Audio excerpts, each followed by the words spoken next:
So good morning. Welcome to Woman at the Wheel.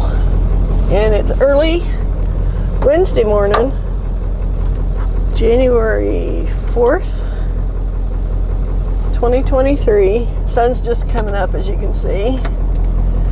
And I'm just fixing to go to work.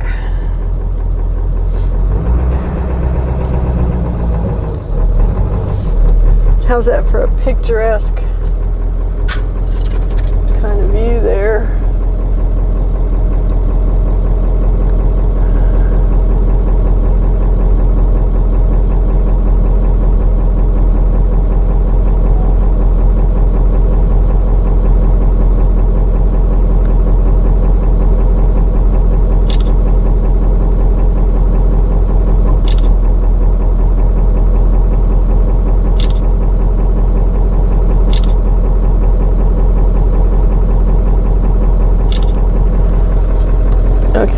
Myself a few pictures of it.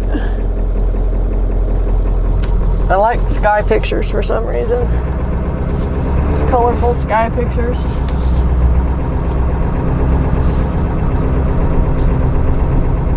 So I came out and started the truck about 10 minutes ago. Let it run and warm up a little. It's not super cold this morning. It's about 40-ish maybe. 35 or 40-ish. It might even not be that. Let's see. Yeah, it's just a little under 40, according to my mirror thermometer.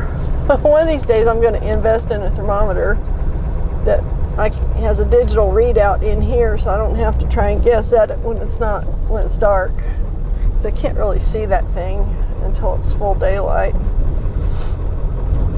And as you probably noticed, I don't just run in full daylight.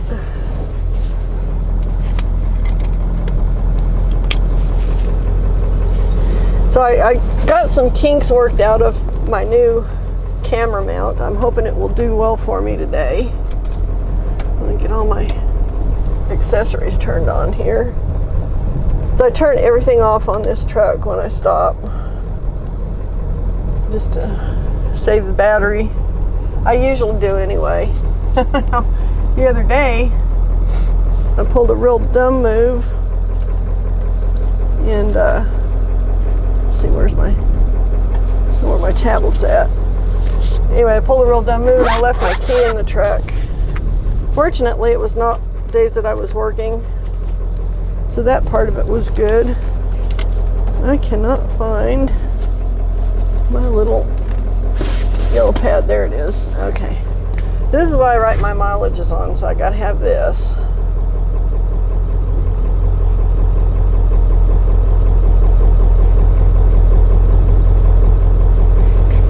Alright, got that, throw that down there, that can go there, and I think I'm good to go. So what I'm doing is, if you've been watching any of my videos, you know I stop at the Dunkin' Y a lot for fluffy coffee. So what fluffy coffee is, it's just the name for the cappuccino out of the machines that my brother gave it. My brother gave it this name because it's fluffy. You know, it's got foam in it, I guess. So that's what we refer to as fluffy coffee. Well, that stuff is nothing but sugar and chemicals. So I'm weaning off of it. Actually, I've sworn off of it. I'm not weaning off of it. I've just decided that I've gotten too fat. I put on about 6 pounds over the holidays, which... yeah, that's not a huge amount of weight, but I'm already fat to begin with. I mean, for me. Some people would say not, but to me I am. And so, trying to get my, there we go, get my GPS set here. Sorry about that.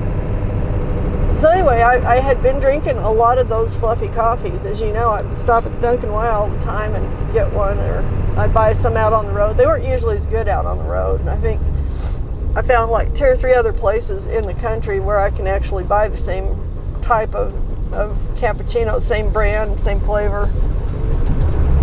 But I was hitting them way too hard. You know, every time I'd leave the house, I'd go find a cappuccino. So I decided, no, I'm not going to do that. So I haven't had one for a while now, probably over a week. And I was thinking to myself this morning, oh, I ought to just go buy and get one. And I was like, no, you're not going to just go buy and get one. Then myself was like, but maybe you could just have one a week, maybe like every Wednesday. Of course, this is Wednesday. Like, no. So myself was saying, well, come on, it's not going to hurt you to just do one a week. I'm like, no. So I had this little discussion with myself. So what I did was I compromised. I have some decaf, sugar-free mocha latte mix at the house. It's Swiss mocha, I think. It's an old General Mills type. But it's actually got no sugar. It's got no caffeine. So I thought, well, I'll just mix a couple spoons of that in with my regular coffee and give it a little of that flavor. And that's my compromise. So that's what I've got this morning. So the other thing I do with my coffee every morning is I put all my liquid supplements in my coffee. That's kind of my daily ritual. So I'll squirt some turmeric in there, and that makes it taste really nasty. So today I put it in my thermos, because I did make a thermos with some backup coffee, so I won't be tempted to, well, I'll probably have a heck of a time finding anything drinkable out on the road anyway. So I put my turmeric in there, because I can stand it. I just didn't want it mixed in with the Swiss mocha flavor. So I do that, and then I've got some vitamin B something that I put in, B3 I think, and that's for blood pressure. And then I've got, the turmeric is just kind of all around anti-inflammatory, and it's good for a lot of stuff. And, so then I've got the B3, and I've got zinc, and I always put zinc in my coffee when I leave out to go on the road, because of COVID mainly. And I take vitamin D, so I put my vitamin D in there. I don't take vitamin D every day. I take it like every other day, because my levels are good. My doc checks that, so I know what my levels are on that. So I put some black cohosh mixture in there. That's for old ladies, so guys don't do that. And then I drink it with my coffee. So that's how I get my supplements in the mornings.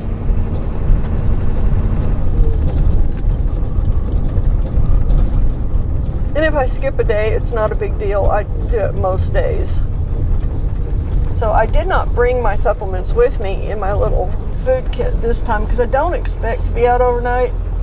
But I did bring my overnight bag just in case, because I've learned not to take anything for granted.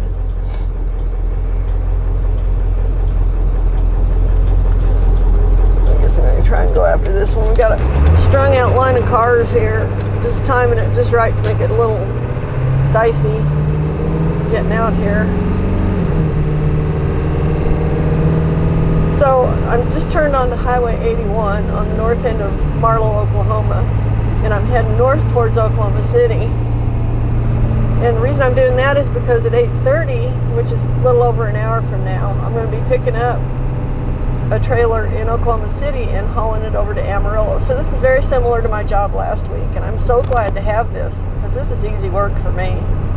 It's like a 5-hour trip over from here.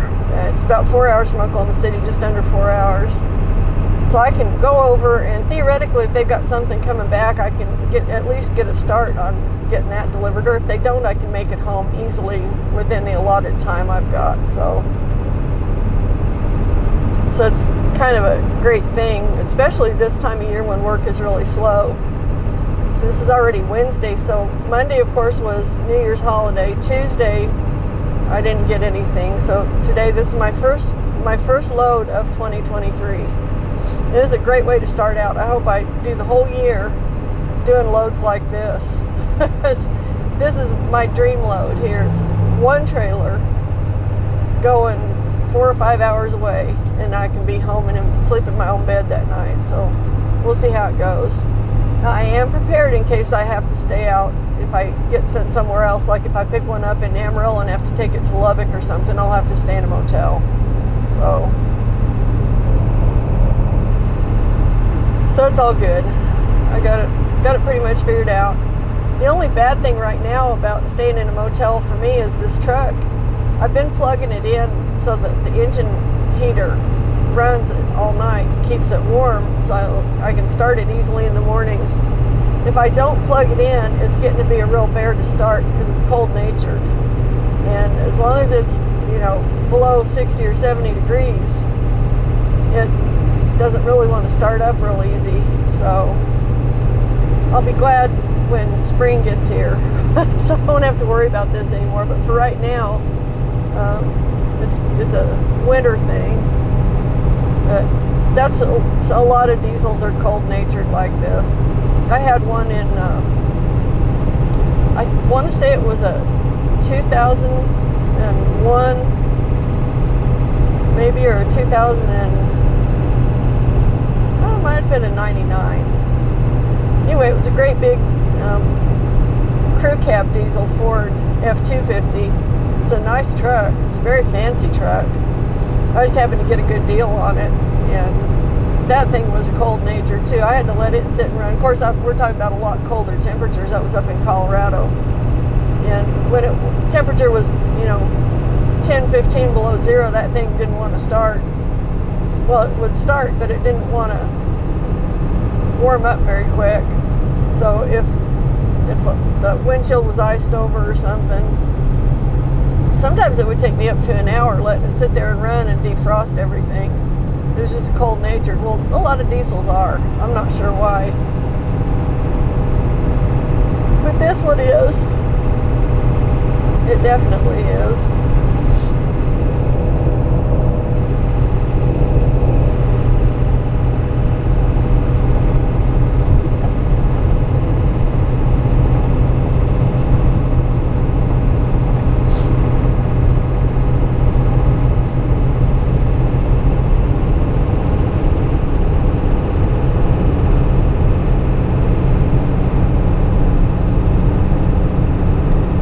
So I have a new camera mount installed, and I've got one more adaptation to make to it. Right now it's doing pretty well. It's pretty stable. I think it's going to be okay, but I don't like the base of it, the way I have to stick it down to the dash. So what I did is I ordered a 3 tripod base for it, and I'm hoping that I can get it to sit on that and sit it back a little bit more from the windshield. With those three suction cup bases, you can pull it back. I can stick the suction cups with adhesive more towards the leading edge of the dash, back here towards me, and a little more.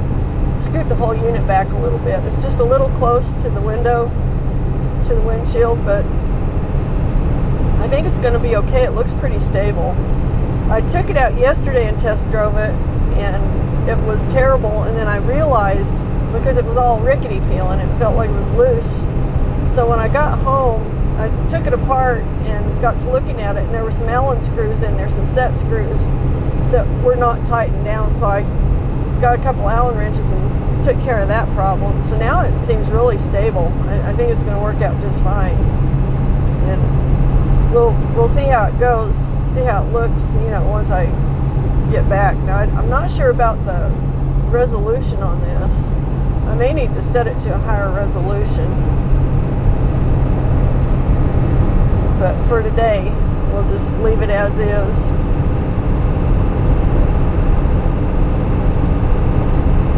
Because I think now that it's stabilized, it was just bouncing around a lot yesterday, and my videos were really fuzzy. And that's not typical of this camera. This is a Sony Handycam, and it typically does pretty good videos. And when I first started doing this, I was using my cell phone, and it takes terrible videos. And then I moved to a different, older cell phone with a better camera. It took better videos, but not good. So I tried several different things and tried a couple of different cameras, and this is the one we finally settled on. Yeah, it's not a super expensive camera, and it's it's nothing that I'm not afraid to leave sitting up on the dash, while I'm working.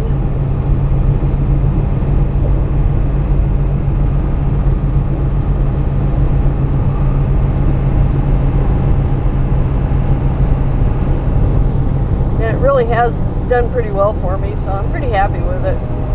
And what I do is, instead of running it on the battery, I've never run it off of the battery. It's got a battery. And the battery's always in it. But what I've done is I asked Bill to put me a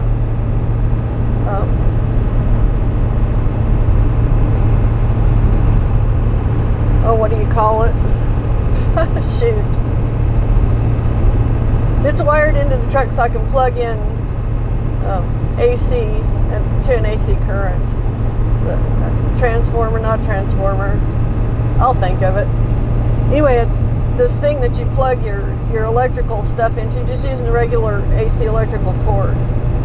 And so I power it off of that. So I never rely on the battery, because sometimes I'll film 8 or 10 hours a day. And when I first started, I had like a 256 megabyte card. Well, that didn't take me very long to fill up. So I did a little research and I found a 1 terabyte card. I can film for days on end on this 1 terabyte card. So that's what I've got in here. So that's my setup, so that I don't have to be changing out batteries or changing cards or anything. And what I found, though, is that because I have the capability to shoot for 8 hours straight, it makes it very difficult to edit. So every couple hours I'll turn the camera off and turn it back on and just segment what I'm doing. Then it breaks it down into more manageable pieces, and I can take each of those pieces and then do my editing from that, and see what comes out the best, what I really want to publish, and then the rest of it I just delete. Because I don't know anybody who's going to sit there and watch a 8-hour video of me driving around. But some people may sit and watch a 35 or 45 minute, or maybe even an hour or two if it's interesting. So, but that's what I do. I segment it. It makes it a little bit of a pain to find something specific, but not enough that I'm going to quit doing it. It seems like it's a decent system.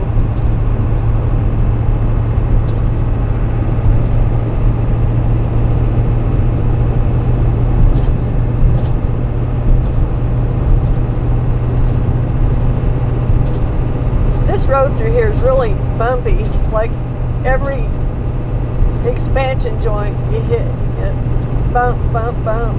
It's pretty rough. A lot of the roads in Oklahoma are like this. The underlying road here is concrete. And of course, they pour concrete in slabs with expansion joints, and then those expansion joints expand and contract and move around, and it creates annoying, shitty little bumps in the road that I hate. They really beat me up. You don't notice them as much in like a passenger car. I sure do notice them in here.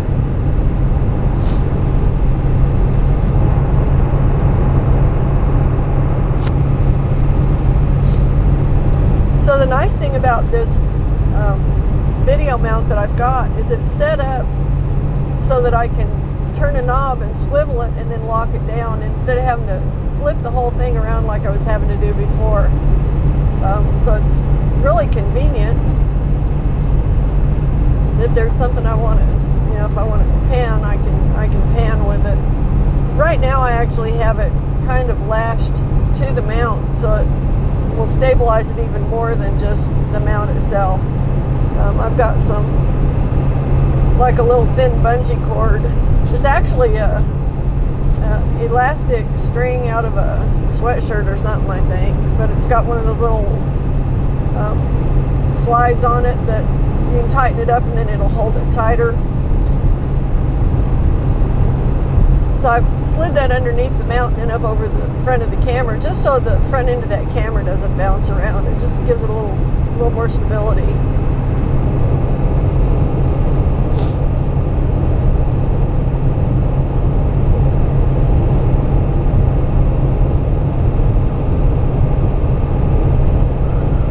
Oh, we're getting some pretty skies. We've had pretty skies for the last couple of months. Pretty sunrises and pretty sunsets.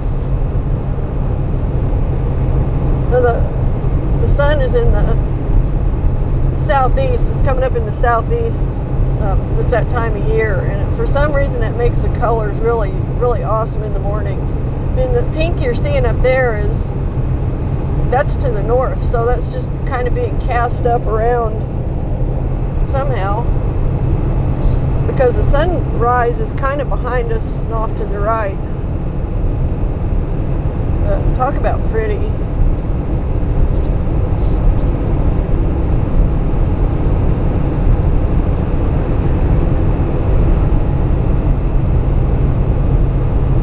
Now, I'm not driving like a maniac because I don't have to be there till 8:30. They don't open until 8:30, so I can't get anything done by getting there too early. But I did want to get there at 8:30 or thereabouts. I usually give them a little while before I show up to pick up a trailer in the mornings.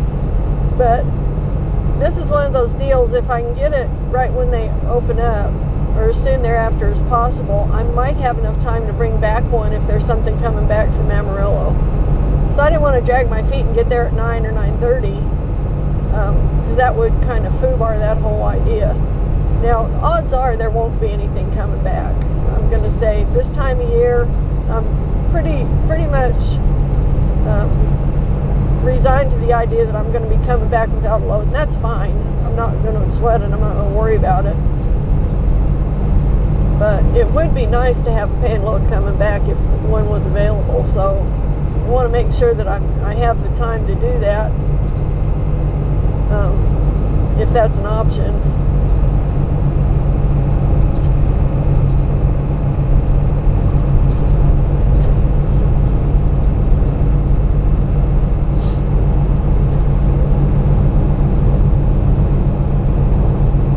Like I said, this is Highway 81. I'm heading north, and my next town is going to be Ninnekah.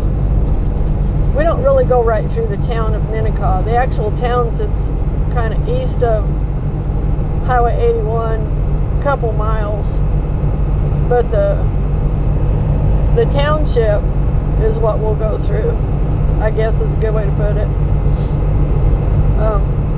Somebody decided back in the day to let these little bitty towns claim gigantic city limits. I'm sure it's got something to do with the tax base and schools and things like that.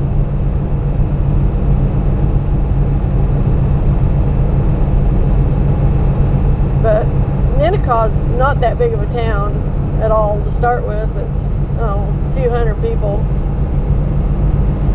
But the territory they claim is pretty extensive, so it's kind of, I don't know, it's kind of funny in a way, because, you know, the northern town limit for Ninnekah basically abuts the southern town limit of Chickasha, but Ninnekah is 10 miles or 8 or 10 miles south of Chickasha, so, you know, go figure. There's another little town called Agawam. You just saw that sign, I'm sure. And it's not really a town either. It's just a little cluster of houses these days. It used to be a town, a very small one. But up here on the left-hand side of the road, right there, is a brick building back in those trees. That was the Agawam school. And my husband actually went to that school for a little while, I think. Him and his sister. It's, you know, it's been so long since it's actually been used as a school, it's almost a ruin now.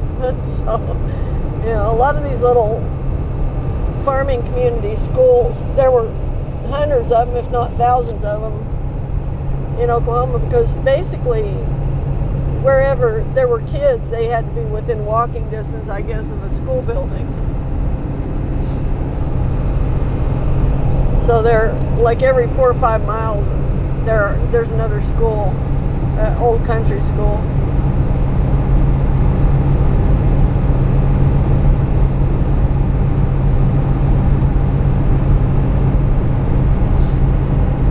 So this place here, this Alon station, they're diesel. They've got it set at $4.59. That's the highest around here. I can't believe anybody's buying fuel there. It's just crazy to me. I paid $3.75 yesterday over at Pumpkin Center. I've got people really crowding me here. I got a guy on my left. Maybe he'll get going. There he goes. Good. Got a guy right at my butt. I guess it's rush hour getting into Chickasha to go to work or something. It's like all these people, and they're in a all-fired hurry, man. The speed limit out here is 70. I'm running about 66. If I'm on a 4-lane like this, I don't worry about running slow because people have that other lane and just go on around me. Now, the reason I run slower is 2 reasons. I'm taking it easy on this truck because I want this truck to last 2 or 3 more years, or 4 or 5, and I want to keep my fuel consumption down some. Now I've learned that with this truck, if I run around 60 to 65, I get pretty good mileage. I just did my IFTA report, which is my fuel tax report to the state. We do them every quarter, so I did my 4th quarter report. And one of the things that report calculates is your average miles per gallon. And it was almost 11 miles per gallon, and that's loaded and unloaded miles. So that's really good. I mean, that's a pretty damn good average. I think I will do better this quarter because I'm learning more about this truck, more about how to run it and how not to run it. Man, it's just kind of chilly in here this morning. I can't get enough heat going.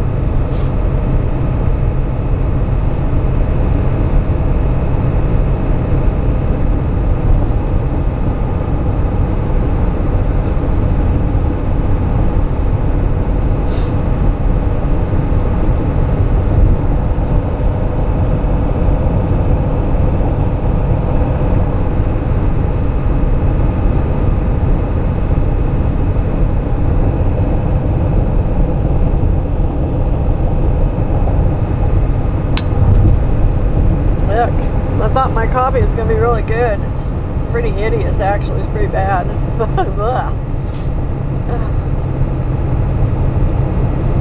Oh well. I still stayed away from the fluffy stuff, so it's all good.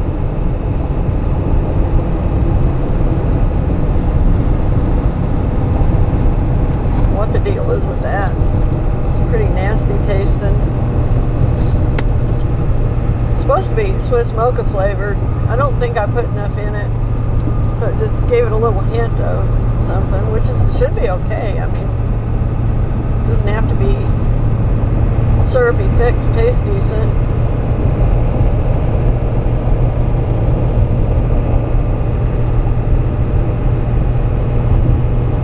It's not as bad as I thought it was. Shook it up a little bit. Just wasn't stirred up very well. I'm glad I transferred it to this cup. I've got a couple of traveling cups I use. One of them I actually like better, but the lid on it leaks.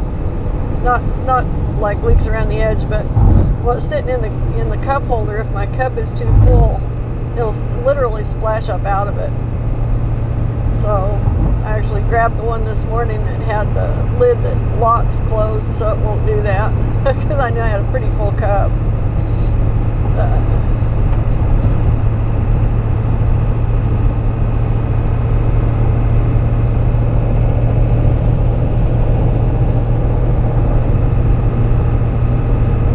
So when I went over to Pumpkin Center yesterday, I put 26 gallons of fuel on. I had a lot more fuel on here than I thought I did in my auxiliary tank, so it didn't really take all that much to top it off. So I should be at like about 160 107 or 108 gallon capacity right now. It's just coming down off of full a little bit. And so I shouldn't have to buy any fuel for a couple days anyway, 3 days.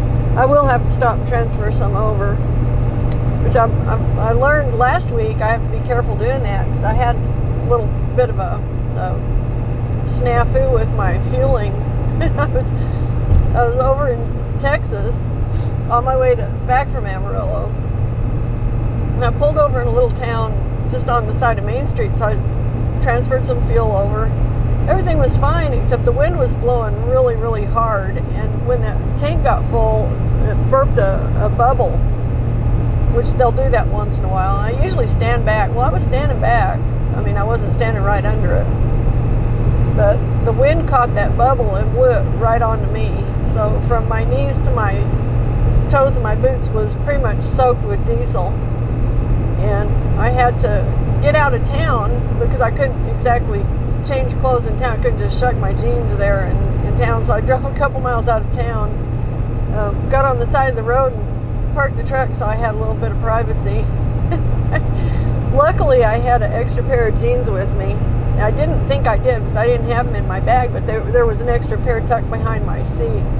It's like, oh, thank God. So I was able to do that, and I had an extra pair of boots too. I carry my hiking boots in the truck with me, and socks. Everything was diesel soaked. My socks, my boots, my jeans. So I shucked all that off and threw everything in the toolbox except my boots wouldn't fit, so they just went on the back of the truck, and I bungeed them back in there behind my spare tire and took them home that way because it smelled so bad. I mean, it was just such strong diesel smell. It was giving me a headache. It was nasty. So now I'm going to be super cautious today when I transfer fuel to stand well away. If I'd have been standing probably, I don't know, 6 inches farther away, I probably wouldn't have gotten it so bad. I might have still got some on me because that wind just picked it up and took it, but I don't know. I don't want to do a repeat of that. So I actually had to let my boots air. And so they sat and aired for about a week. And then I rubbed some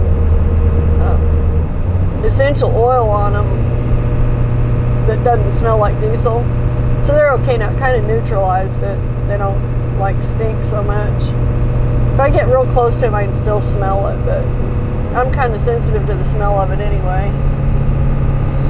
But everything washed up okay. I had to wash the jeans like 3 or 4 times and the socks, but eventually it mostly came out. I don't know that it's 100% gone, but it's a lot better than it was. So I learned something. I hadn't had that happen. That was a new one.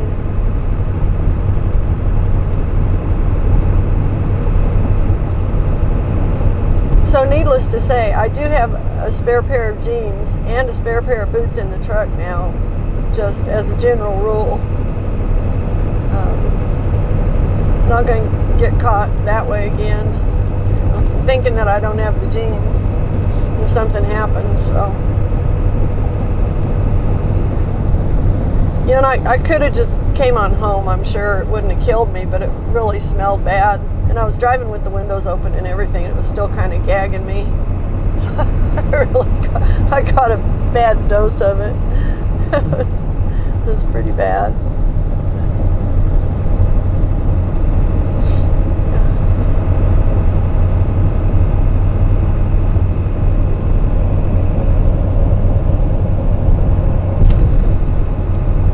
So I just saw a lady back there at there's a horse trailer place back there we just passed.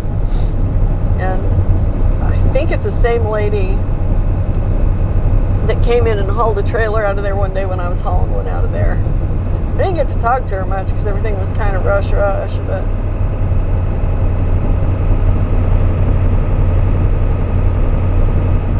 she may work directly for them. I'm not sure. I didn't get a chance to ask or find out anything. That's all right, though. It's not my business, really. I'm just curious because there aren't that many women doing this kind of work. And it's not like there's any reason for us not to. It's pretty easy. I mean, just about anybody who can, walk and drive can do this work. It's just not that difficult, especially when you're just pulling single trailers. That's kind of like the cream of the cream for the jobs. It's not the highest paying job, it's actually the lowest, but it's the easiest and it burns less fuel, so it kind of balances out. I'm actually making as much money percentage-wise towing these little single trailer jobs as I did hauling the giant stacks that make the most money, because I burned a lot more fuel hauling those giant stacks, and I spent a lot more time handling the loads. I had to, get out and tie them down. It might take me an hour, hour and a half to tie one down. Sometimes it was a little less than that. Sometimes it was a little more. And then I had to untie them when I got to where I was going. So I would spend, a couple, 3 hours a day just handling the load. With this, it's like 10 minutes a day. 5 minutes to hook it up, 5 minutes to unhitch it. Pretty simple. So I'm not sure why more women actually don't do this unless they just don't know about, it's not on their radar.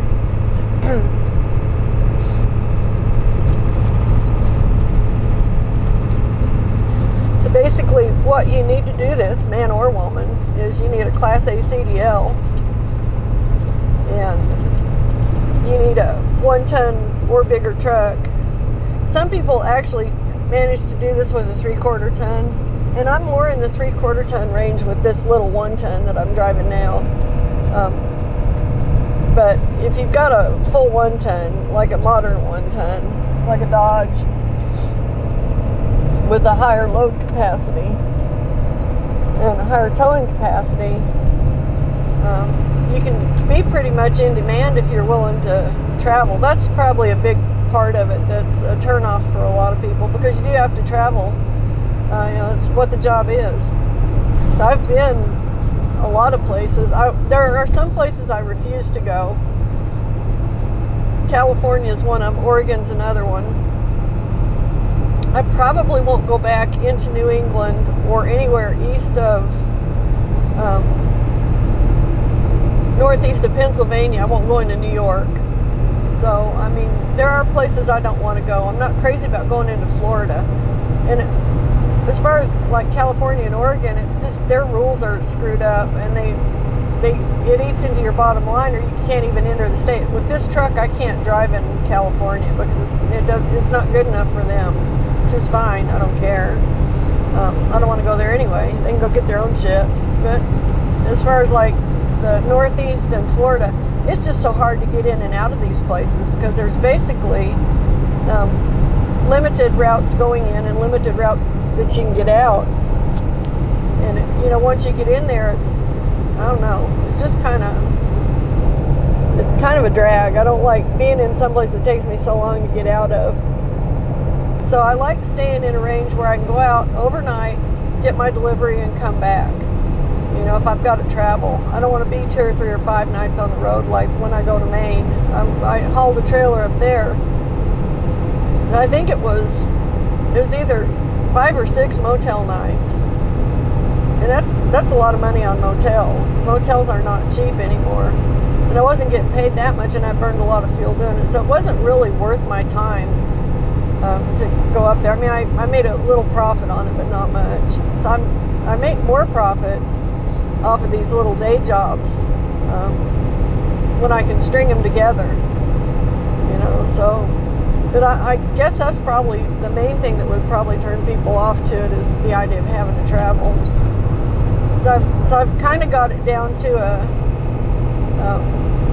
not an art, but I've got kind of a formula. If I can go out and have no more than 2 motel nights on the way out, then I'm kind of good with it. Depends on what the pay is. The pay has to be pretty good for me to go that far. The last distance trip I took was to Montana, and that was stretched it, but I did it because I could stop on the way back and visit with my family. They're up in northwest Colorado, so all I did was cut down through Wyoming and, you know, spend a couple days extra up there visiting. So if I can do something like that, that's not so bad. If it's like I have to go out for 2 days and then come back 2 days, and it's, you know, I'm not that crazy about doing that kind of stuff. But I don't get that much call for those long distance trips anymore either, since I downgraded to this smaller truck. I mean, it's a smaller truck, but it's not a smaller truck. It's still a 1 ton, which is what my Dodge is, that I'm still sitting under the carport. I'd like to get it sold, but nobody's buying anything right now. So it's just kind of sitting there in reserve, I guess. I mean, I'm not making payments on it, so it's not a big deal. But this truck does not have the towing capacity that truck has. You know, this truck is 25 years old, has a completely different, it's built completely differently, but it's what I wanted. I wanted something that would get me out of the heavy duty stuff, the super heavy loads. So those were getting to be a drag. That was getting to be too hard on me. I'm getting to be an old lady. I mean, I just turned 64. So it's like, I don't need to be crawling around on those stacks of trailers, you know, like a kid. That's all I need to do is fall off one of those and kill myself or something. So, you know, and it could happen. It's happened to other people. So I'm better if I keep my feet on the ground and do runs like this. This is like, if I could do this kind of a run 2 or 3 times a week from here on out, I would be extremely happy. It would be fine. It would be great. I'd still be making some money, be making decent money, and not have to be gone so much. So that's kind of my goal this year. Now that I've got this truck, and my broker's kind of getting used to the whole idea of it, and he seems to have a lot better feel for what I like to do now. Of course, it's been a year. He's had, you know, if there's something that he offers me that I don't want, I'm pretty upfront with him. I'm like, I don't like the idea of that. So he'll just say, okay, and then he'll offer me something else. But I don't turn down every other job either. I turn down jobs when there's a valid reason to do it. I think the last thing I turned down was a couple weeks ago. It might have been, it was a week ago, I guess. He wanted to know if I wanted to haul a load up to Fort Morgan, Colorado. Well, I looked at the weather, and they were having a snowstorm up there. I was like, nope, not interested. It's like, okay. Then the next day he offered me a load up to Kansas, which was great. You know, it wasn't into the snow area. I guess it's been 2 or 3 weeks ago now. So I took the Kansas job, and then coming back, I got another job in Oklahoma City on the way back. So I mean, it kind of works out. So I came out a lot better than if I'd had to go up and fight hauling double tie together trailers in the snow. I'm not going to do that. It seems crazy to me. Hauling doubles on dry pavement is hard enough. I'm not going to even attempt it on a snow or icy surface. It ain't happening.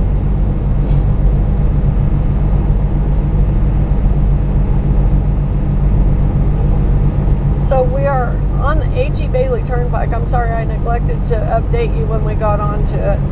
I got on Interstate 44 back there at Chickasha, which is also known as the H.E. Bailey Turnpike. That's what I'm doing now, running the turnpike. And I'll take this clear up to the southwest side of Oklahoma City, which is kind of where we're headed anyway. It's just now 8 o'clock, so I should get there just about right. I should time this just about right. I'm 32 miles away from the store where I'm picking this trailer up at. I have no idea what kind of trailer I'm hauling today. It could be anything. It could be a little stack of 2 or 3 trailers. It could be a single. Just could be anything. It could be a 40-foot flat, or it could be a 8x12 utility trailer. You never know. So that's one of the things I like about dealing with these store-to-store transfers. It's never anything all that big. I mean, you know, once in a while it's a 40-footer, but that's the biggest they've got. and they usually don't send stacks unless it's a couple of little utility trailers stacked up, which is no kind of a deal. It takes me about 10 minutes to strap those together and get them hitched. You know, doesn't take all that much to tie them together, so it's not like having a big stack. So we'll see what it is when we get there.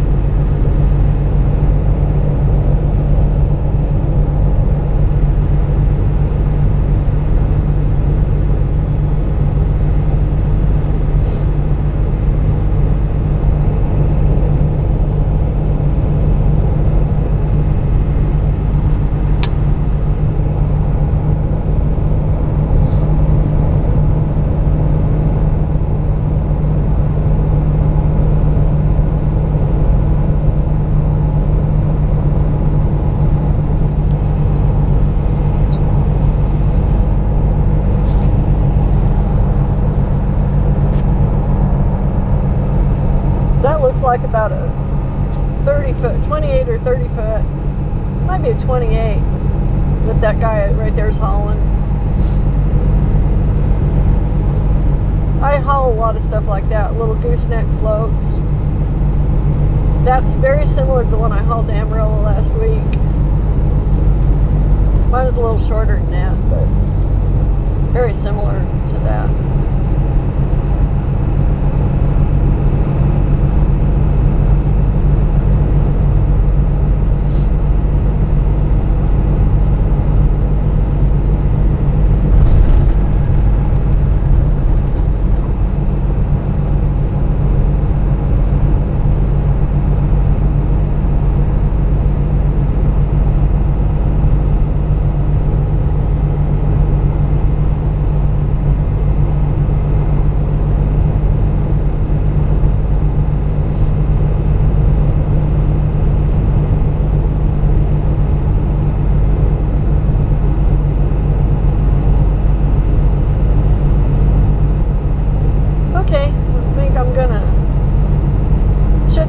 For the moment and pick up when I get up to Oklahoma City, so I'll see you here in a few.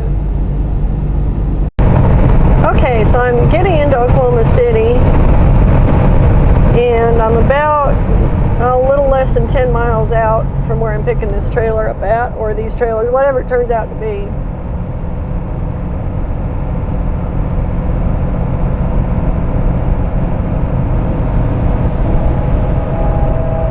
And of course I'm here for the beginning of, well, probably the middle of Oklahoma City rush hour. It's not too bad today. It's not usually too bad on I-44. I-35 is where it gets really choked up. It's usually fairly easy to navigate on this end of town.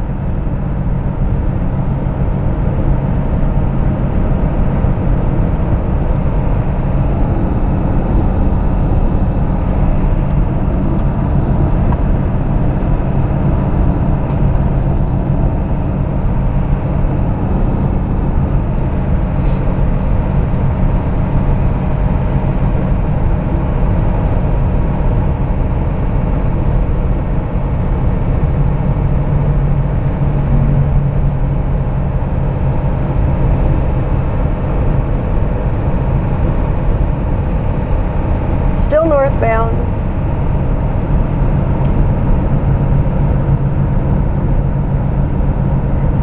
Now normally if I came up here to Oklahoma City, I might stop at a Starbucks and get a cup of coffee, but I'm just going to wait until I get to Amarillo for that. There's one right over there by where I deliver, and I can stop and get one for lunch. I can only have one of those a day. They're expensive, and they're, you know, it's kind of a lot of calories too.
biggest thing in this part of Oklahoma City is just kind of making sure I don't get jammed up when people are merging. Today it's not been very crowded. I've had plenty of room to maneuver, so that's pretty good.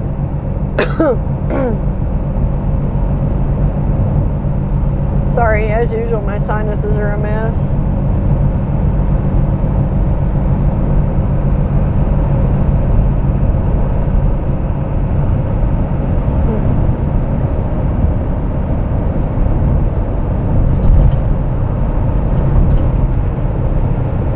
So I don't have to go real far up in here. I'm just going up to Reno Avenue.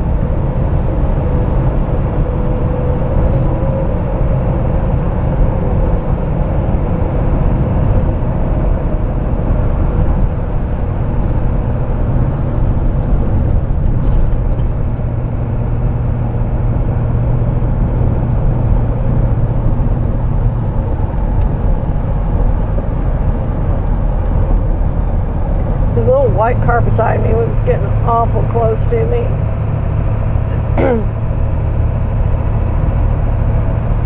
Some people don't seem to know where they're at in their lanes. They don't realize they're getting over into the other lane, I guess.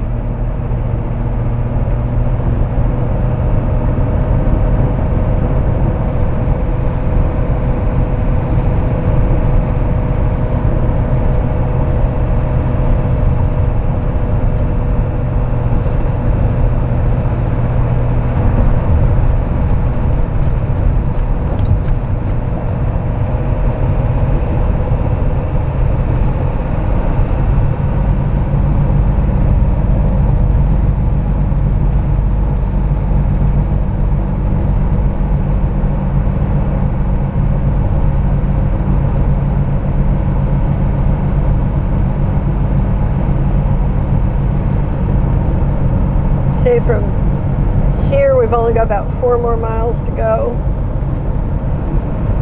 which is great. It's 8:26. We'll get there just right at 8:30-ish, which is what I wanted to do.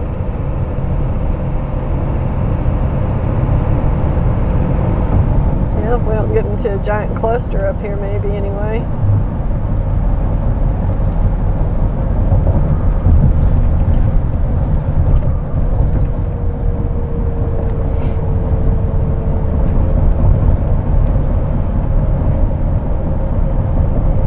So I've got 1 mile and 8/10 to my exit. Looks like it's moving okay. It's slow, but it's moving. So we're good.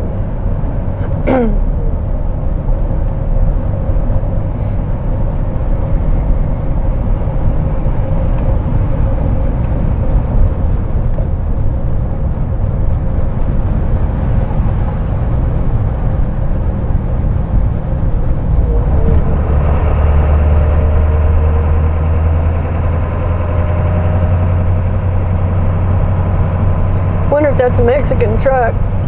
It doesn't have like a regulation U.S. license plate on the back of this trailer that says Port of El Paso, I think.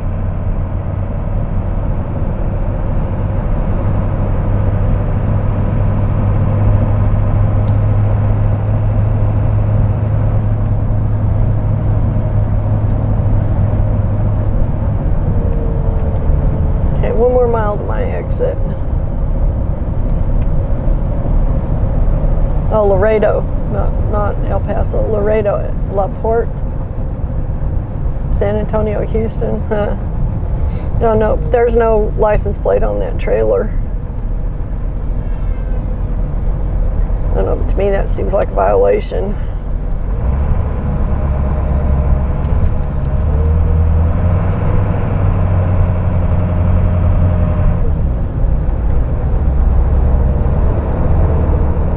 But since I'm not in the policing business anymore, you know well.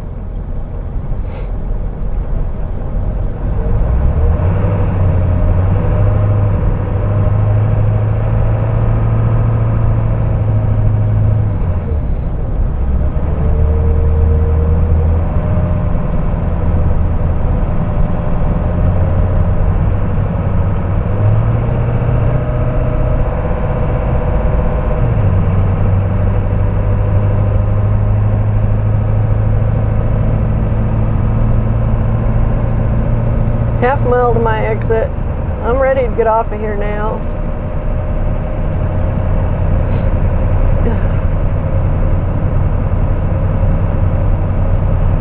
And plumb ready.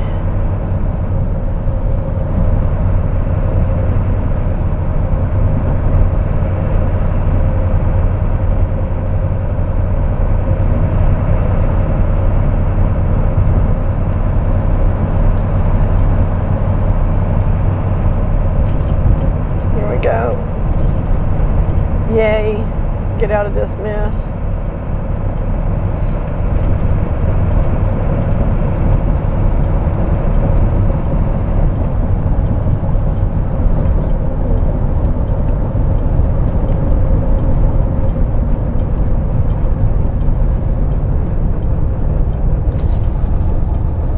Okay, it's just now 8:30, so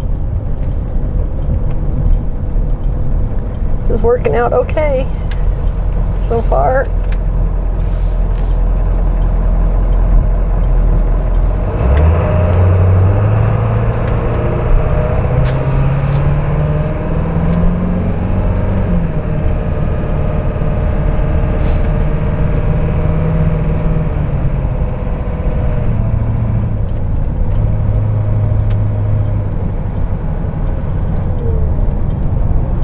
So this is basically southwest Oklahoma City, I guess.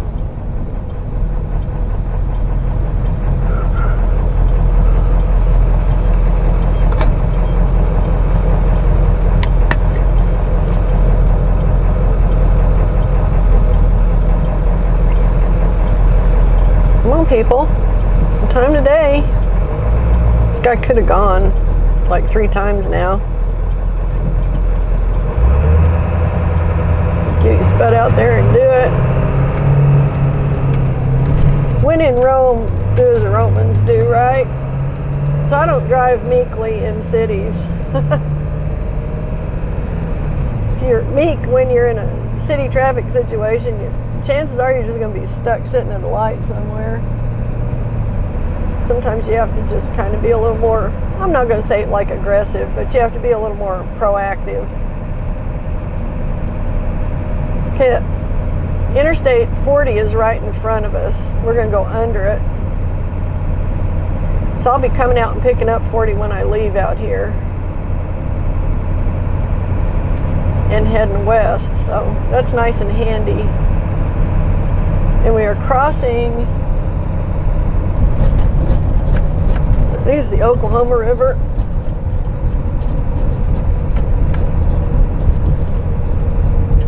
Or the Canadian River, I'm not sure which. I think it's the Canadian River, actually. Maybe. Hell, I don't remember.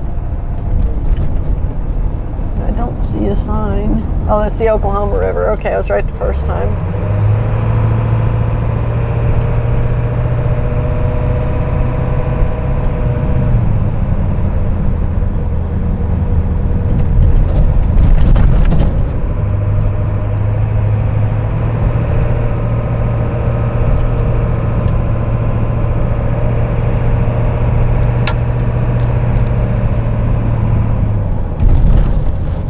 Alright, so I'm going to take off my mic. So I'm going to be jumping out here momentarily and going to get my assignment. We are almost there. 4/10 of a mile and we'll be in the yard.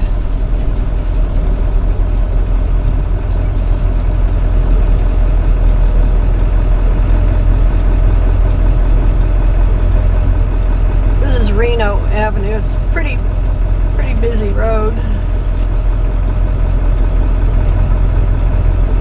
I'm hoping this is a little short trailer. I've been really lucky getting little shorties out of here lately. Oh, it's another shorty. Just makes my life simpler. The shorter the trailer is. You gonna go sometime today, bag? Come on.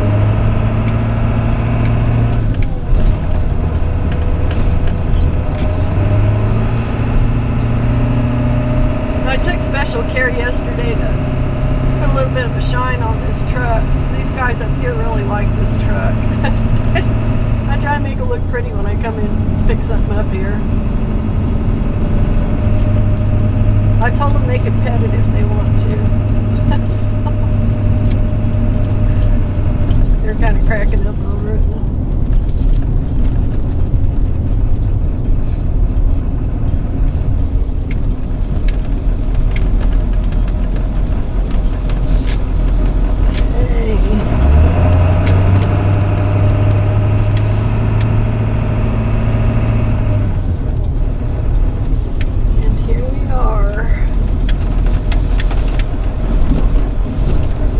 Go in here and see what we got.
Okay. So it's 25 footer, 20 plus 5, so it's 20-foot trailer with 5-foot dovetails on it. It's a gooseneck. He's gonna go fetch it for me.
That'll mark.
Folder for me, ma'am. Sorry? Double check the folder. Okay. Make sure the VIN matches the trailer. Oh yeah, I didn't do that, did I? Yeah.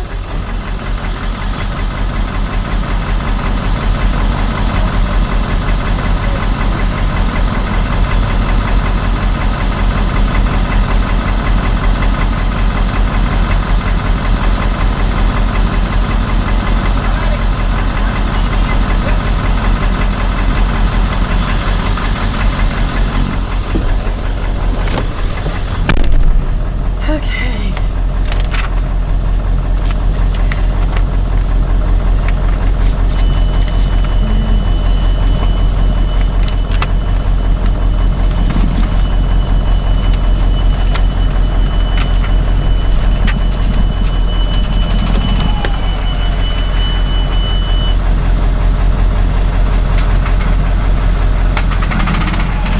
I'm gonna go out on a limb. Say this is probably the same price as the last one I hauled there. Let's see.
logbook and we'll be out of here.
Is the rate on this $5.15?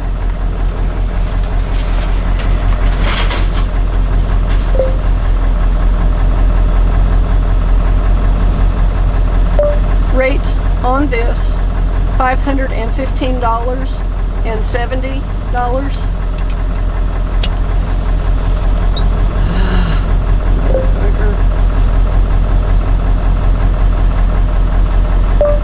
And $70.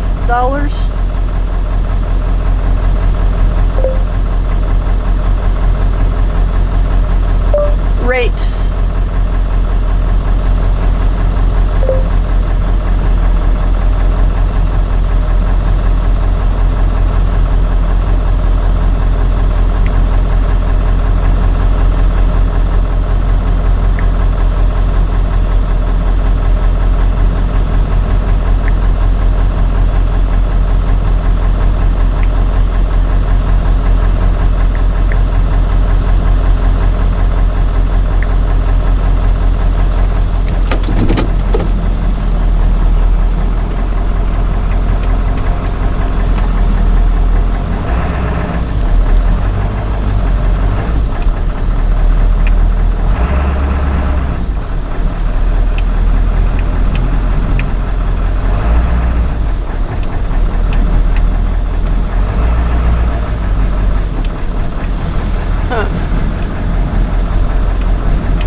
I've been doing is I've been checking these trailer brakes. Trailer brakes weren't working. And that's my last check before I pull out of the yard. And I suspect I needed to change my fuse. Well, the fuse was fine. It just wasn't seated really well. I got to turn my brakes back down because I got them turned all the way up. And every time I touch the brakes, it's going to lock them up. So now I've got them turned back down. They are working. So that's a good thing. Good thing. It means I can go ahead and take this trailer on over. Dang it.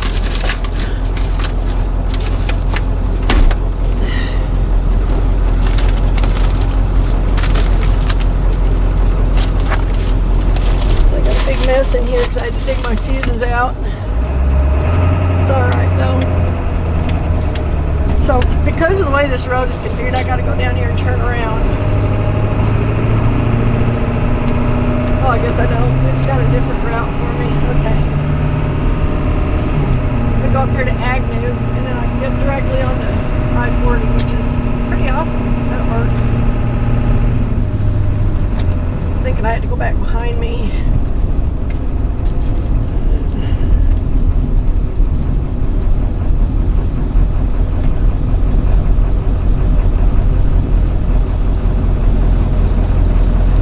So I came in on May, and May didn't have a ramp, so I've got to run on down here to Agnew, which does have a ramp.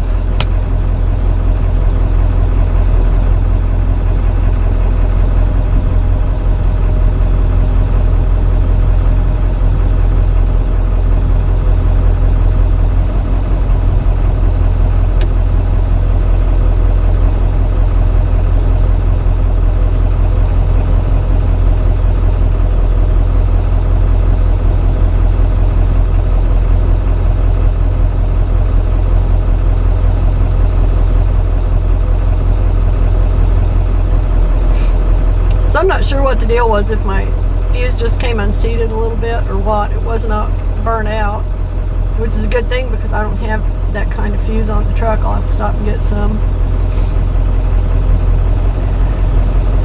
They're like maxi fuses. They're giant, like much bigger than the other ones.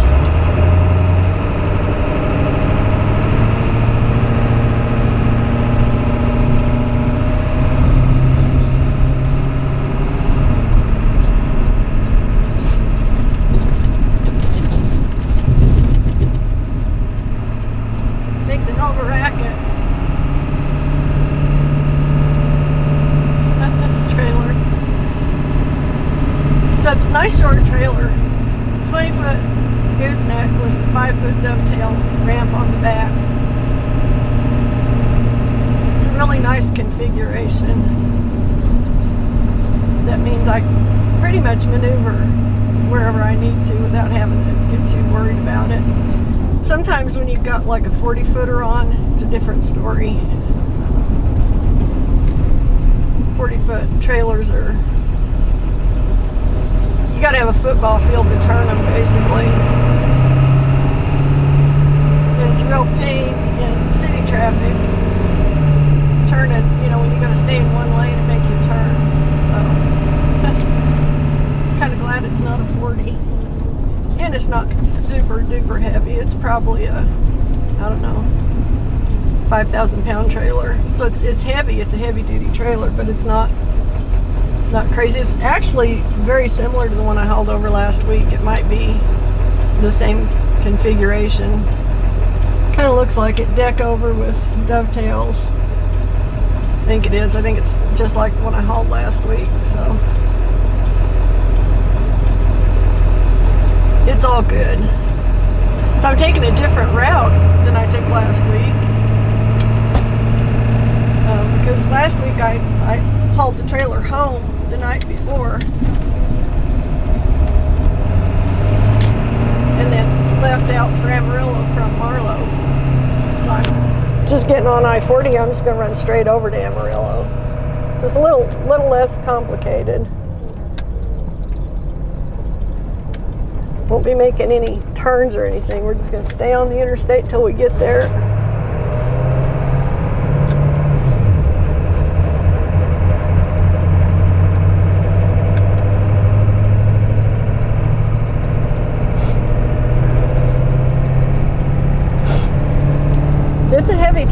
truck's feeling it. That's normal with these heavy-duty float trailers. They are solid, a lot of weight. Fortunately, they don't have much wind drag, so I maintain pretty decent fuel mileage with them, which is pretty good. East, I gotta go clear across to 40.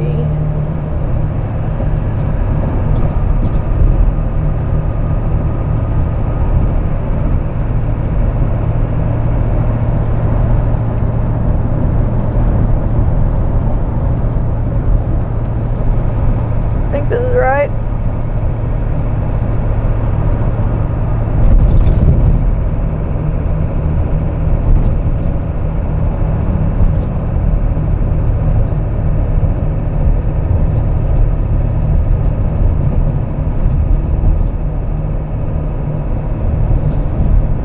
Seems right. I'm pointed west, so I think I picked the right lane. My GPS just abandoned me. It's like, you're on the road. I'm just going to go back to distant view mode now. So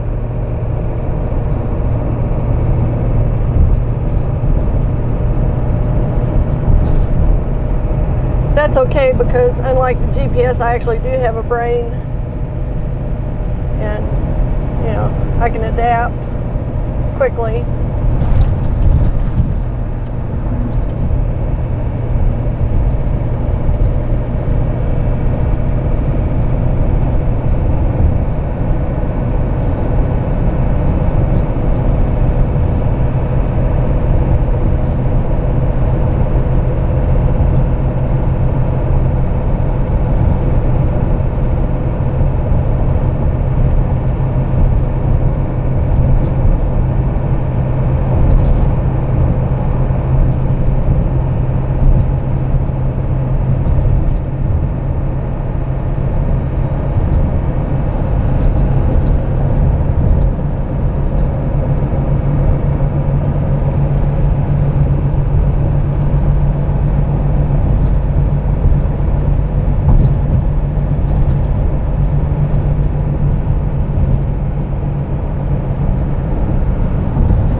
This is much more leisurely trip than last week was. I didn't have to get up at 3 in the morning for this, thankfully.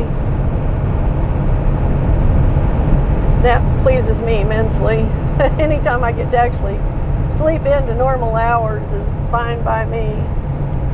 So I got up at 6:30. Took my time getting ready. I wasn't in any hurry. I had an hour before I had to leave. So got ready, made my coffee, loaded the truck. No hurry. That's the way I like to do things. I like to not have to hurry so much.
today. There were some clouds this morning, but they seem to have moved east. Everything out here is nice and clear, and it's supposed to be a nice day over in Amarillo too. I checked the weather last night. Crossing the North Canadian River here.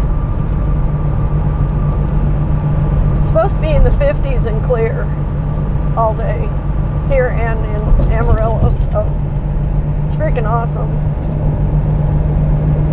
I'm glad we don't have to contend with serious winter issues today. It's one of the things I love about living in this area. We don't really have like a serious months-long winter. We have little bits and pieces of winter. You know, like we might have a week or two of winter or a couple of days, then it goes back to being nice. And that's okay with me. I did my time up in northwest Colorado, and I've been through all the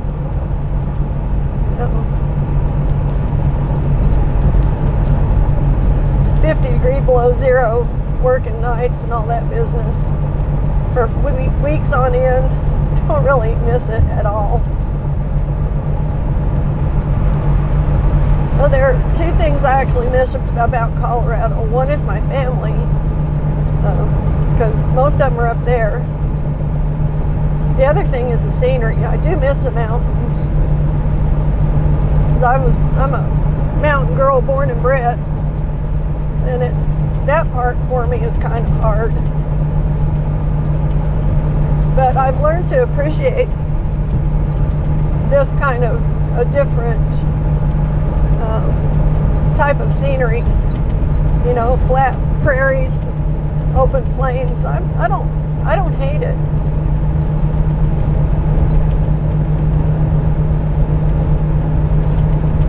I've actually learned to appreciate it and enjoy it. This road is so freaking rough. I don't know if you can tell. It's just rougher than hell through here. The road looks nice, but it's not.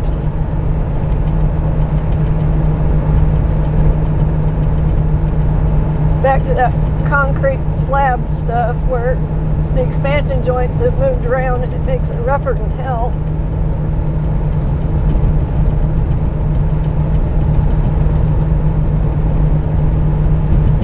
I hope this doesn't last real long because it's getting old already.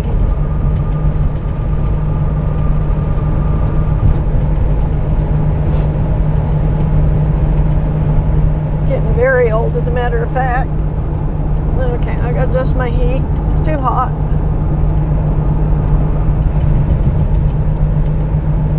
Warmed up. It's up to over 40 degrees now, 45 maybe.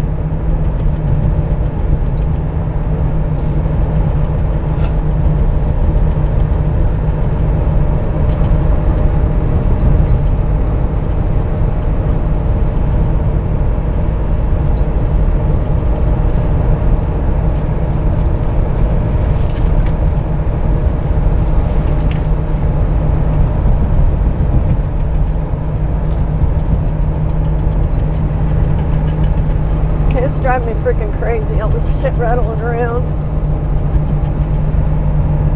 I can't seem to stop it. It's not going to quit till I get off this rough ass road.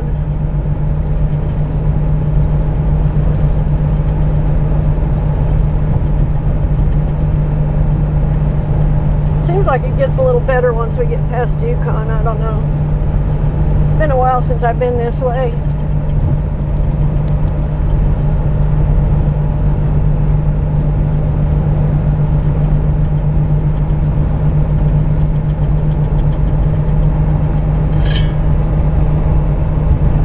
Sake. Stop already.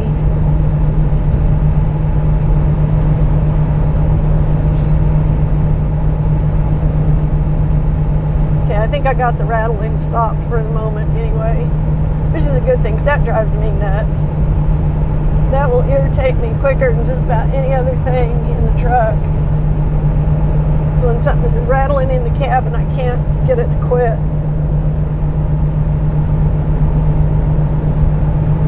This is Yukon we're passing now. Garth Brooks Boulevard.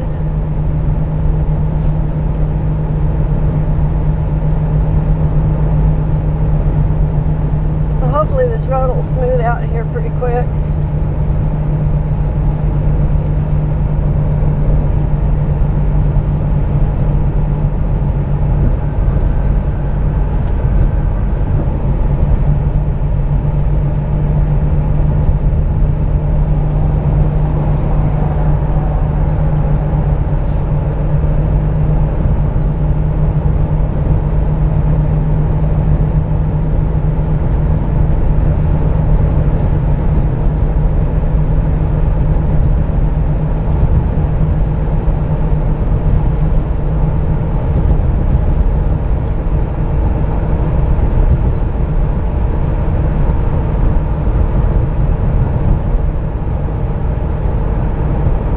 So today I am going to run the speed limit because I can. This truck is handling this trailer just fine. So I'm running about 73, I guess. Speed limit 75. I'm going to stay close to that. Reason being, if they have something over here that's coming back or going somewhere else, I'll have a little bit more time to deal with it on that end. So we'll see how it goes. Thank goodness the road is smoothing out some. We're not quite out of it, but it's getting better.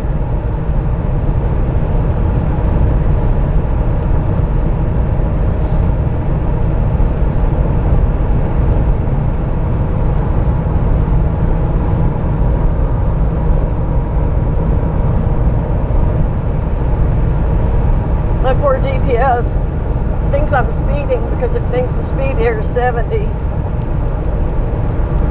I guess I need to update it.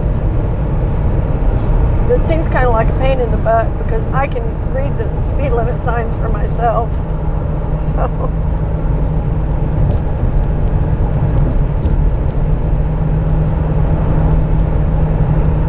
and I typically do.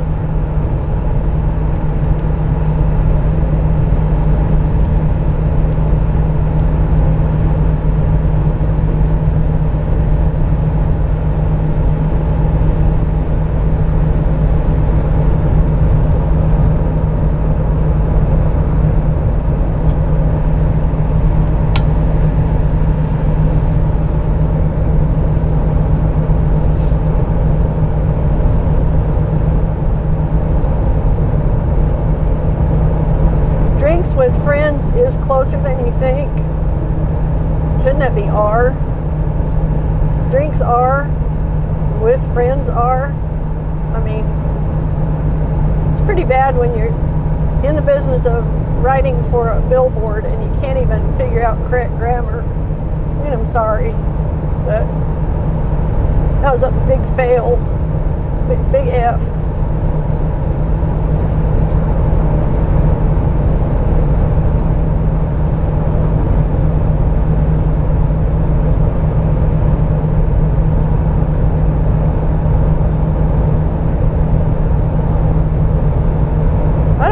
They even teach basic grammar anymore. Some of my written pet peeves or spoken pet peeves have to do with poor grammar. Although I'm no paragon of virtue when it comes to how I speak myself. You know, I talk like a hick because I spend my time around a hick who talks like a hick. And that's okay. But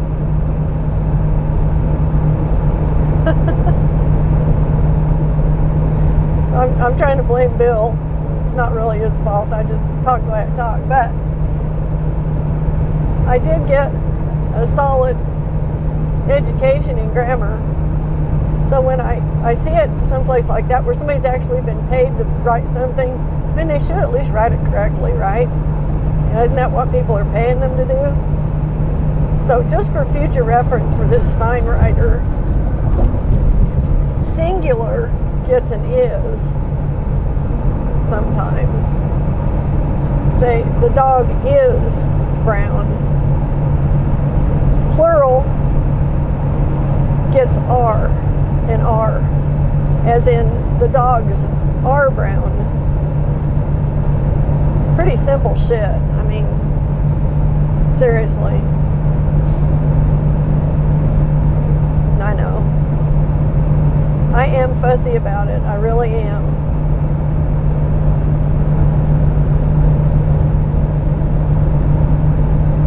like I said, I don't talk like I know anything about grammar, but I actually do. And when I write, I try to write correctly. I got tickled one time. Bill told me that I don't talk like I write. He's 100% correct, I know.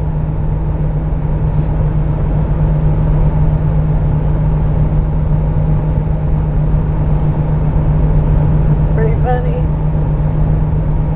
This way station is closed. It's been closed for a while, I think. Haven't seen it open in ages.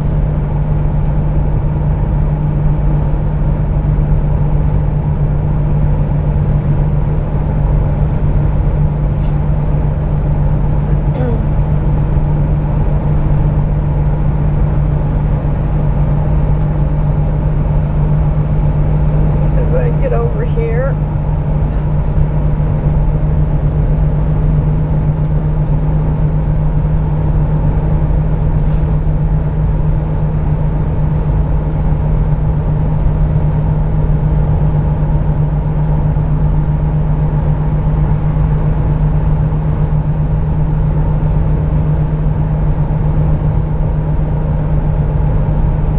Canadian Valley Technology Center.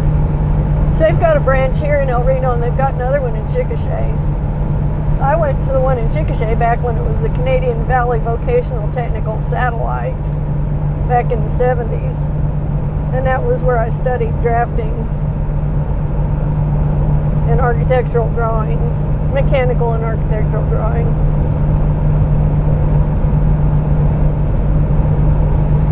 That's actually what I did for a living for about 20 years until AutoCAD came out, and I was too damn stubborn to learn it. So I kind of branched out into different stuff. got into law enforcement, actually, and some other, and being in business for myself in various ways.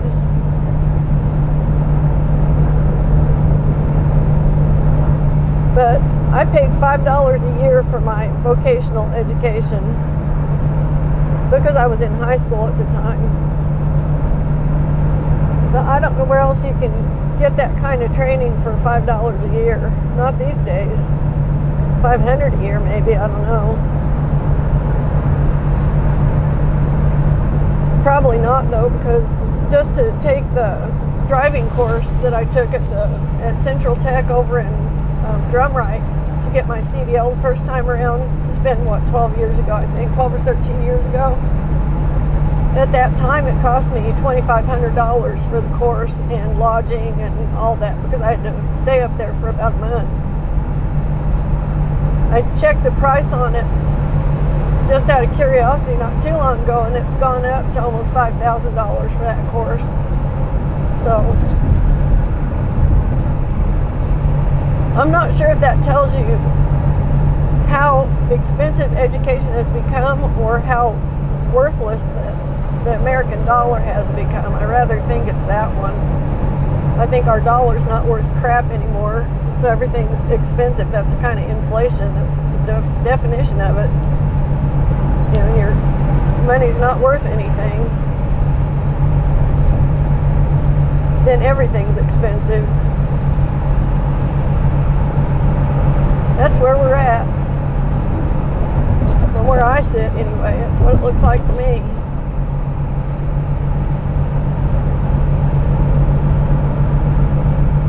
Okay, it always gets crowded here around El Reno. I'm not sure why.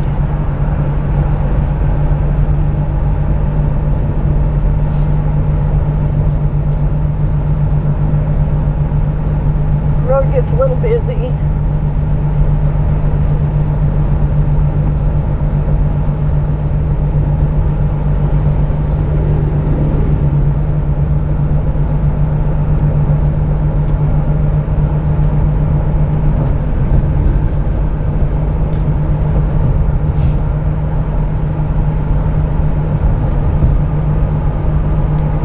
I'm glad I got those brakes working.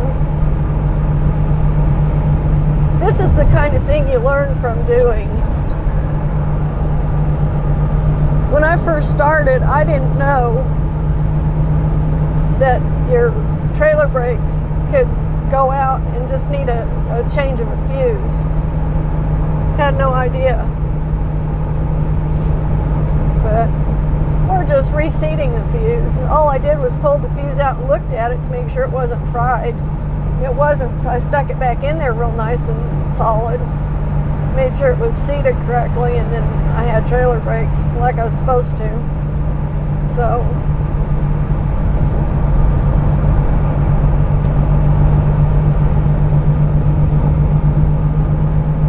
apparently even old dogs can learn new tricks, because that's something I didn't know like just over a year ago. Now I know quite a bit of stuff I didn't know a year ago. Go figure.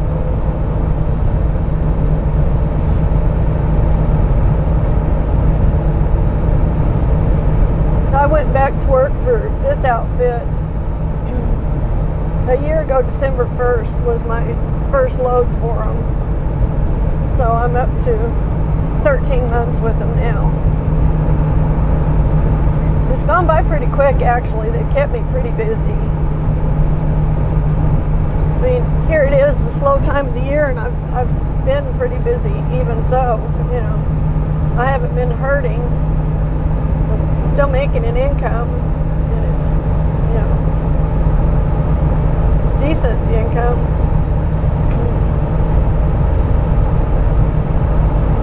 So how much money a person can make doing this depends on the season, what kind of truck you've got, and how far you want to go. You know, if you're willing to go out and stay out for a few days at a time, or a week, or whatever. And some of it's just luck of the draw. My best week ever, and I'm talking just gross numbers, not anything with, you know, discounting expenses or anything, just gross numbers, gross pay. My biggest week was, I think, $6,600, and that was last summer. And on that load, I had two loads going to I had a load going to Pennsylvania, which was two trailers tied together. Then I had a big stack of trailers coming back from Pennsylvania way down into Texas. So it was a lot of miles. It was a lot of mileage. On an average week, now that I'm in this truck, I would say in the summer I should do around 3,000 to 4,000 a week gross. This winter I've been doing about anywhere from 500 to 2,500 a week. So it's pretty varied, but kind of averaging out around 1,000 a week. And it's part-time at this point. You know, this time of year, I might get two loads in a week, two $500 loads. Or I might get one $1,500 load, or I might get, you know, one $2,500 load. But I'm not going to get as many loads as I would get in a summer week normally. So in the summer we run like crazy. Yeah, it makes sense. People are out buying trailers in the summer more than they are in the winter. People got other things on their mind, especially around Christmas. You know.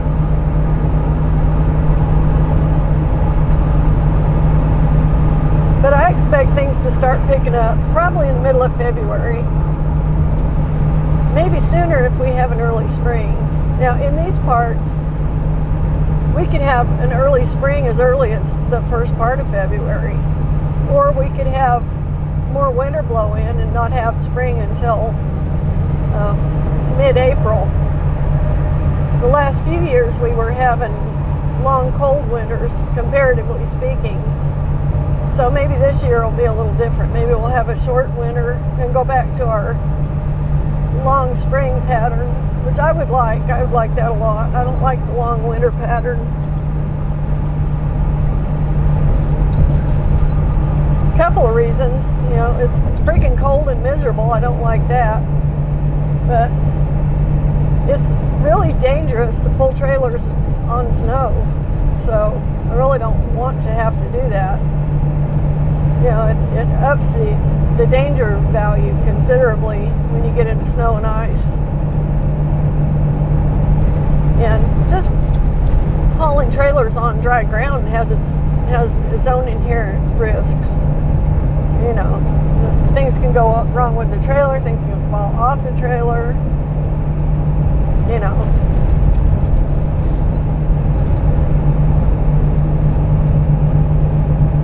when you're pulling a trailer, if you're not paying attention, you can hit things with your trailer if you're going around a corner and, you know, you're not real with it. So you have to, it takes a lot more attentiveness to pull a trailer than it does to just drive a vehicle without a trailer. Which, you know, is kind of common sense. There's, you know, 20, 30 feet of stuff sticking out behind you. You got to pay attention to what you're doing with it.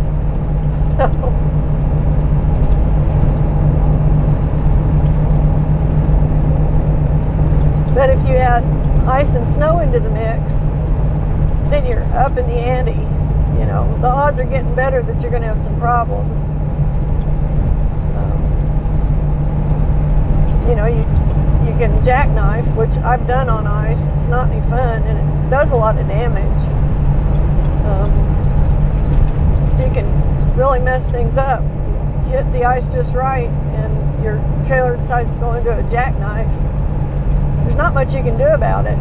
You can try and steer out of it, but once it's started, it's pretty much going to go to the final conclusion of smacking the side of your truck with the trailer. It's kind of how it works. And being on ice is it increases your odds exponentially of having some kind of a problem like that with the trailer moving around in a way that it's not supposed to be moving around, in opposition to the way the truck is moving. So that's why I don't take jobs going into snowstorms with trailers. I used to. When I first started hot shotting, doing oil field stuff. But I learned pretty quick that it was a good way to wreck your truck and a bad way to have fun. So I stay as far away from snow as I can get. Now I've had a couple of events down here where I had to drive home in the snow. And once it was pretty good blizzard going, and it was down between Duncan and Bowie, Texas. That was last winter. I was in the Dodge last winter when I came back up through there, and I had to run on snowpack all the way up, which was not a big deal because it's a four-wheel drive truck. I mean, these trucks are made to run on snow. There's no doubt about that. And I've got good snow tires on. I've got all-terrain tires. But I didn't have a trailer on. I was headed home after delivering a trailer, and I ran into a blizzard. I will not leave and head into a blizzard willingly if I know one's coming. That's not happening. You know, with a trailer on especially. But even so, I'm not real keen on the idea of heading out into a blizzard, trailer or no trailer. You know, it's just seems like common sense to me. If it's going to be blizzarding out, you don't want to be out on the road. And if you get caught out on the road, and sometimes you got to make the best of it, sometimes you just have to stop and wait it out. And I've had to do that too. I think it was in 2011, we had a major storm go through, and it shut everything down for like a week and a half. But I was just coming back in from West Virginia, and I was hauling a load of steel into Fort Gibson, I think, Oklahoma. And that was a mess because when I got to the place where I was supposed to deliver it, they were technically closed and their yard was full of snow. So I pulled down in there. It was deep snow. So I pulled down in there, and there were a couple of guys that just happened to be there, and they were really nice. They let me back into one of their bays, and they unloaded the trailer for me. They didn't have to do it. They weren't even open. They were just in there to plow snow. But they were awesome. They helped me get my tarps rolled up and everything. So that was one of the times I got caught out in a blizzard. Well, I left there, and I still had my trailer. It was an empty trailer. I always had my trailer with me at that time. It was a 40-foot. And I got back down to Interstate 40, and Interstate 40 in the meantime had frozen up. It was an ice skating rink, and people were sliding off here and sliding off there. So the first available exit I got to that had a motel, I took it, and I got a room at a motel, and I sat there for like 2 or 3 days. I don't remember. I think it might have been 3 days, waiting for this blizzard to get done. And it was in Henrietta, Oklahoma. And it snowed and blew some more, and it did this for 2 or 3 days, and finally the sun came out a little bit, and I thought, well, I'm going to try and make a break for it and get home. So I didn't have that far to go. It was like 120 miles or something, so it wasn't real far, but I got out on the interstate and it was still icy, so I kind of crept my way over to, I think it was Okemah, and cut south there on a little side road, and the side roads were actually melted off, where the interstate was just, the ice was just packed down from all the traffic going over it. And of course we didn't have snow plows at that. We don't have like a bunch of snow plows in Oklahoma, and it was Super Bowl weekend when the Super Bowl was being played in Dallas, Texas, so they diverted every snow plow in the state, I guess, over to Interstate 35 to keep that open for Super Bowl traffic, which kind of left everybody who was stuck up on I-40 without any, no snow plows. So once I got off the interstate and got on the surface roads, just on the regular highways, and I got home all right. There was bad in spots, but it wasn't just an ice skating rink like I-40 was.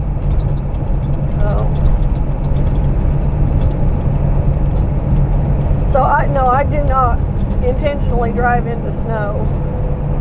It just seems dumb to me to do that.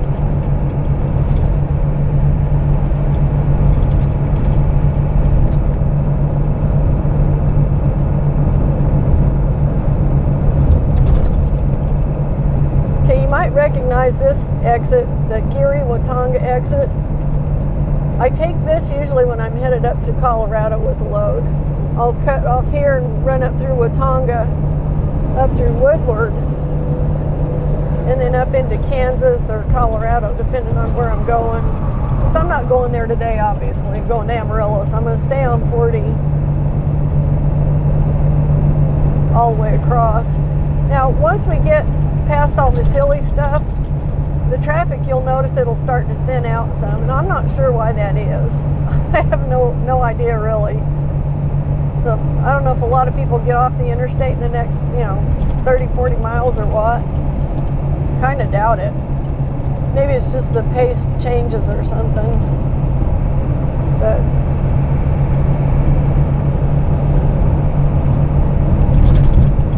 and traffic's not super heavy right now. I mean, it's a little heavy, but not annoyingly heavy.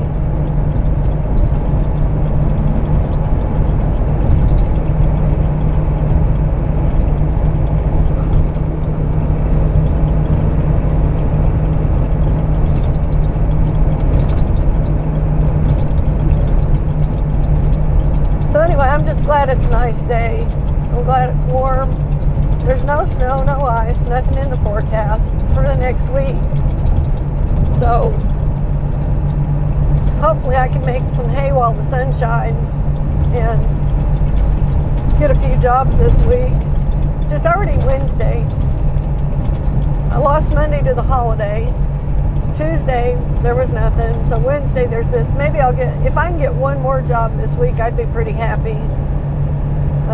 2 more would make me really happy. Or one really good one, maybe. One good single going somewhere a little farther away. 12 or 1,500 mile job, that would be okay.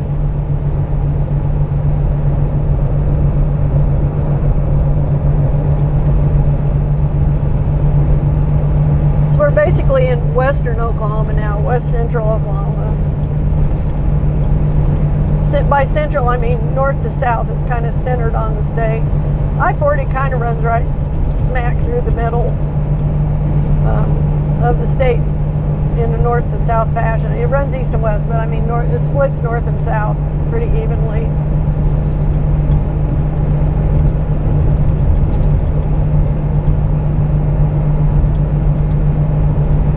So we're basically 3 hours from Amarillo. So it's 9:40, 10:40, 11:40, 12:40. So I'll get there about 1 o'clock-ish. So that's all right. That's kind of what I figured. I usually figured 4 hours from Oklahoma City for Amarillo, and that's if I run maybe not quite the speed limit, but as close to it as I can sustain. And today I've been running between 70 and 75 the whole way so far, so we're doing all right, making good time.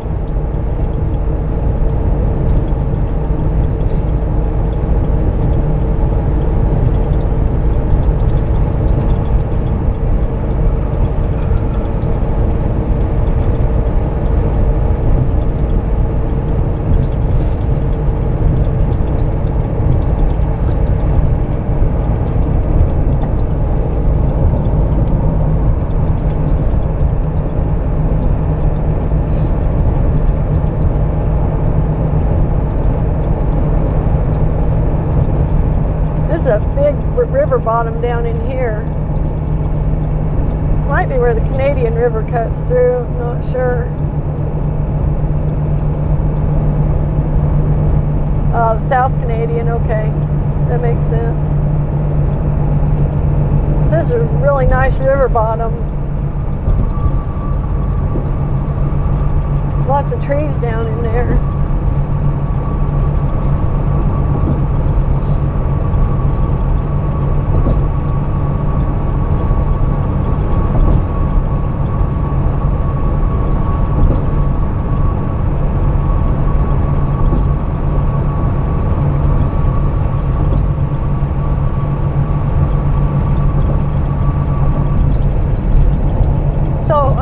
I've got a brother who does YouTube videos, and he just started doing traveling videos.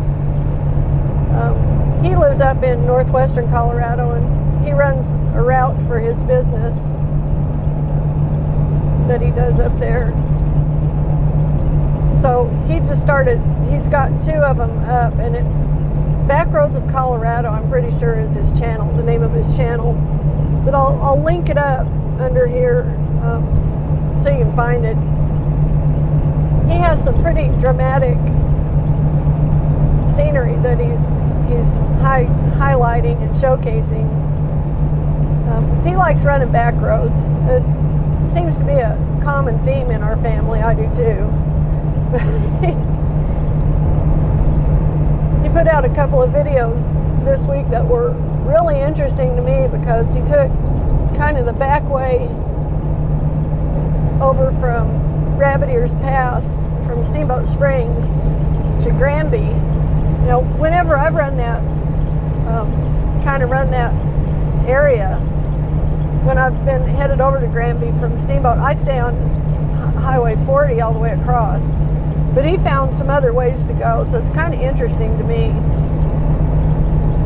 And he has a neat little, it's a Chevy Tracker, and he's got it set up so it handles really well on the snow for him.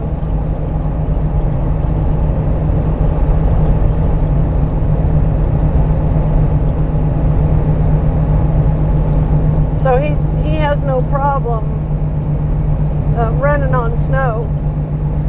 And he's been caught out in a couple of blizzards because of this work he does. And that kind of worries me, but he's a good driver, so, you know, he hasn't had any trouble with it. But anyway, if you enjoy seeing mountain scenery, check out his videos. And like I say, I'll post a link to that below, but it's Backroads of Colorado is his road video channel. He's also got another channel, it's called Old Town, and he does projects, he builds things. He's kind of an inventor, and he does stuff like foundry work in welding and building guitars, and just he builds all kinds of neat stuff. And he's got videos on all of his building stuff over on his Old Town channel. But his road videos are on the back roads of Colorado. So if you're into that, check it out. So I think for now I'm going to take a break from filming. There's not a lot of scenery between here and Amarillo. I know it's shocking, right? You know. But I think I'm going to go ahead and take a break from filming and pick this back up once I get over close to getting this delivered. And so I'll see you in a bit.